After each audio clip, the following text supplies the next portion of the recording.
एक मंदिर बाहर जड़े दृष्टिहीन व्यक्ति बसिथिले। तांको आखिरे थिला कला चषमा, पाखरे थिला गोटे पात्र, ता भितरे पड़िथिला केतोटी मुद्रा। कांथरे लेखा जाइथिला, मु जणे अंध, दयाकरी किछि दान करंतु। सेही पथ दे जाउथिबा जणे व्यक्ति छिड़ा होई पड़िले, केतोटी मुद्रा पात्र भितरे पकाई देले। तापरे कांथर लेखा लिभाई अन्य किछि लेखि चली गले। से जीवा परे देखागला अधिकरु अधिक संख्यक लोक ध्यानर सह लेखाटी पढ़िले एवं किछि ना किछि पात्र रे पकाइले। अपराह्न लेखा बदलाइथिबा व्यक्ति सेठारे पहुँचिले।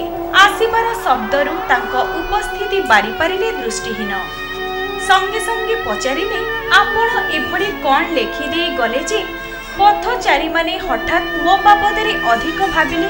भद्र व्यक्ति कहिले, मु लेखिथिली कि सुंदर दिनटिए, हेले देखिबार शक्ति मोठारे नाही।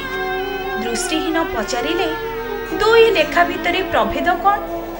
उत्तर मिलिला, उभय लेखा सुझाउछि जे आपण दृष्टिहीन।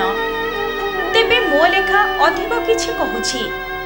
मो लेखारु लोके जानुछंती से माने केते भाग्यवान, कारण सेमानंकर दृष्टि शक्ति अछि।